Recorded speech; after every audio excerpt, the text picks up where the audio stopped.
আরশ শব্দটির একাধিক অর্থ রয়েছে, যেমন রাজা বাদশার সিংহাসন, ছাদ, কোনো জিনিস মূল, রাজত্ব ইত্যাদি।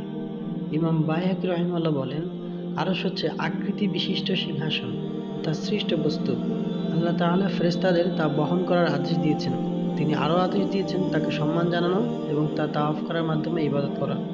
যেমন আল্লাহ জমিনে বাইতুল্লাহ নির্মাণ করে তা তাওয়াফ করার মাধ্যমে এবং সালাতে তার সামনে রাখার মাধ্যমে ইবাদত করার আদেশ দিয়েছেন। ইমাম ইবনে কাসির আরশের পরিচয় এইভাবে দেন, আরশ পায়া বিশিষ্ট সিংহাসন, তা ফেরেশতারা বহন করছে।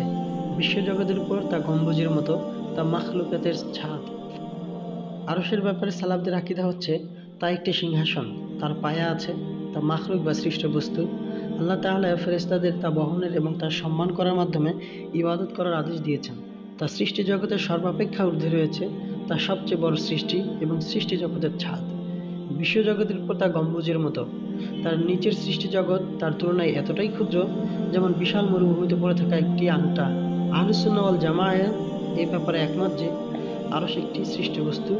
আরশ সৃষ্টি বস্তু হওয়ার বিষয়টি একাধিক আয়াত ও হাদিস দ্বারা প্রমাণিত।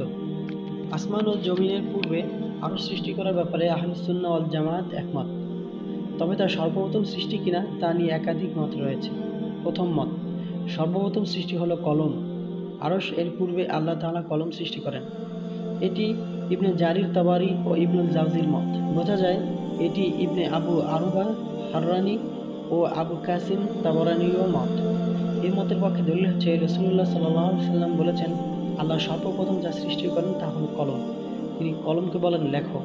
দ্বিতীয় মত, সর্বপ্রথম সৃষ্টি হলো পানি। আরশের পূর্বে আল্লাহ তাআলা পানি সৃষ্টি করেন। এই মত ইবনে জারির থেকে উল্লেখ করা হয়। এই মতের পক্ষে দলিল হচ্ছে রাসূলুল্লাহ সাল্লাল্লাহু আলাইহি সাল্লাম বলেছেন, আল্লাহ আরশ এর পূর্বে পানি সৃষ্টি করেন। সুদ্দী তার তাফসিরে একাধিক সনদে বর্ণনা করেন, আল্লাহ তাআলা পানি সৃষ্টি করার পূর্বে কোনো কিছু সৃষ্টি করেননি। তৃতীয় মত, আল্লাহ তাআলা সর্বপ্রথম আলো ও অন্ধকার সৃষ্টি করেন। এই মত ইবনে জারির ইবনে ইসহাকের বলে উল্লেখ করেছেন। চতুর্থ মত, সর্বপ্রথম সৃষ্টি হলো আরশ। এটি শাইখুল ইসলাম ইবনে তাইমিয়া, ইমাম ইবনুল কাইয়ুম, ইবনে কাসির, ইমাম ইবনে আবিল ইজ হানাফি, ইমাম ইবনে হাজার আসকালানি সহ অধিকাংশের মত। এই মতের পক্ষে দলিল, রাসূলুল্লাহ সাল্লাল্লাহু আলাইহি সাল্লাম বলেছেন, আসমান ও জমিন সৃষ্টির 50,000 বছর পূর্বে আল্লাহ সৃষ্টি জগতের ভাগ্য লিখে দেন, আর তখন তার আরশ ছিল পানির উপর। এই হাদিস স্পষ্টভাবে প্রমাণ করে যে ভাগ্য লেখার পূর্বে আরশ ছিল। আর উপরের হাদিসে বলা হয়েছে আল্লাহ তাআলা কলম সৃষ্টি করেই ভাগ্য লেখার আদেশ দেন। অতএব প্রমাণিত হয় কলম সৃষ্টি করার পূর্বে আরশ সৃষ্টি করা হয়। অতএব এই মত প্রাধান্যযোগ্য। তিন মতের দলিলের জবাব। প্রথম মতের দলিলের জবাব হচ্ছে, আমরা দেখতে পেলাম কলম সৃষ্টি করার পূর্বে আল্লাহ তাআলা আরশ সৃষ্টি করেছেন। আর এই মতের পক্ষে উত্থাপিত হাদিসের অর্থ হচ্ছে কলম সৃষ্টির পর আল্লাহ তাআলা সর্বপ্রথম কলমকে লেখার আদেশ দেন। দ্বিতীয় মতের পক্ষের হাদিসগুলো সহিহ নয়, অতএব তা দ্বারা দলিল গ্রহণ বৈধ নয়। আর তৃতীয় মতের পক্ষে কোনো প্রমাণ নেই।